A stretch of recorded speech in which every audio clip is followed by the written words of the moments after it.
It makes my heart sing to see my CryptoQ media channel back online.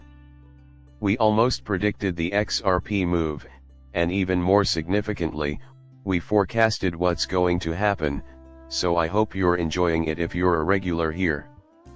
Gary Gensler, what's been going on with him that will be looked into.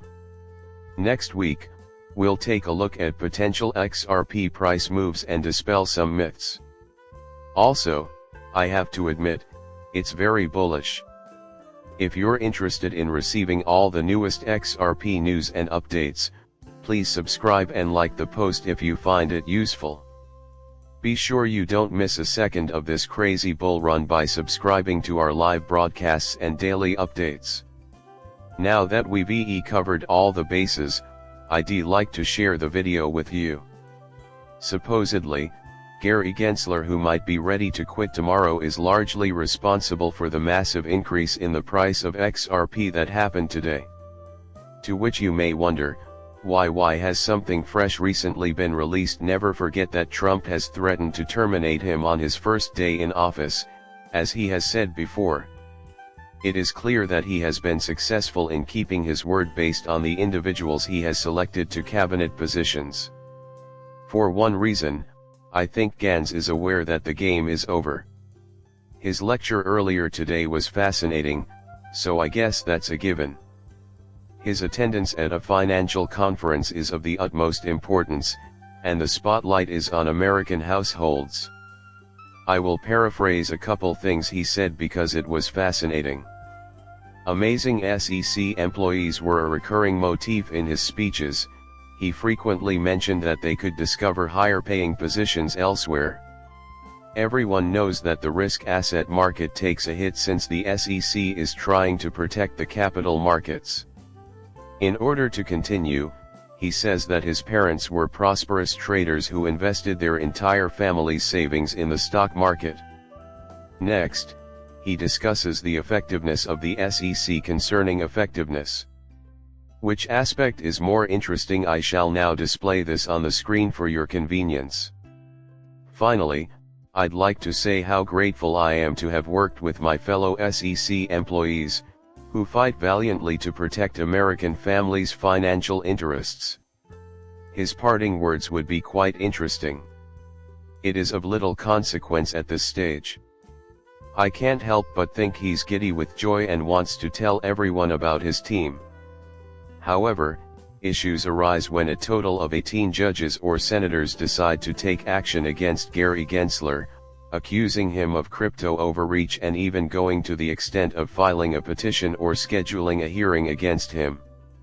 John Deaton, who takes great pride in this, thinks it's really crazy.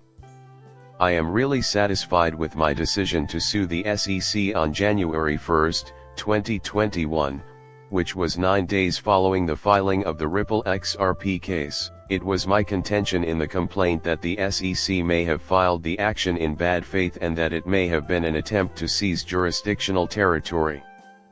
Gary Gensler and Jay Clinton met the day before to Clinton filing the case. Just before he permanently departed the SEC, he filed it. I am also very pleased with the motion to intervene as the designated amicus counsel for the Ripple cost down. This claim nicely encompasses everything. If you want to see which 18 US states have sued Gary Gensler for Bitcoin overreach, you can find them all here. Among the many examples are the following states: Iowa, West Virginia, Texas, Mississippi, Montana, Arkansas, Ohio, Kansas, Missouri, and innumerable others. A big thing happened. I have it here. Not long after that, Gary Gensler expressed his admiration for his club and its principles. Some connection between the two is necessary, in my opinion. It is absolutely insane to think about that and then look at this. This is getting out of hand, what with Brad Gowling showing up at the official Kansas annual crypto conference today, his staff claiming that the US is ready to become the crypto capital of the world under the incoming Trump administration, an absurd, and likely the final days of Gary Gensler's office. I am pretty hopeful about the future because everything is so bullish right now. That is why some have started talking about making XRP1. Where does this get elevated to? Please explain what is happening.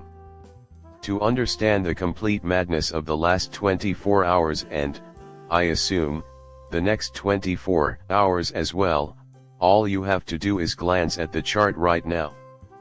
The price of XRP has recently broken out, rising 20% at one point, and it looks like it will continue to rise strongly inside this declining channel. Just like Bitcoin, we have seen a breakout. The news is obviously excellent, and many are already speculating wildly about the future of prices. Could it be possible to get one? Very well, of course. Does the 3-day chart show any signs of a more significant shift? What fascinates me is that this is the local high from 2021, when the last bull market was at its lowest point. If we start at the bottom and work our way up, probably the foundation. We expect prices between 175 and 2 between the 1,618 and 2,618 levels in the foreseeable future, based on our understanding of possible future levels and our analysis of this cycle. From a macro viewpoint, what does the lifespan of XRP entail? The wild price analysis begins when we begin to climb up 1,618 and 2,618, perhaps putting XRP in the $7 to $10 region. I concur that that is a very bullish case. Gary Gensler's resignation or walkout tomorrow might cause the cryptocurrency market to undergo a huge upheaval, given everything that has happened. More precisely, XRP. Why this is due to the fact that the SEC case would be immediately rejected. Sure, a ton of money has been wasted, but imagine this, the next US president to be makes a stand in favor of cryptocurrencies, and XRP will skyrocket. The effects on taxpayer and Ripple finances are not even taken into account yet. Without you, no one would have seen my video. Click the subscribe button and then tell me what you think when you're done.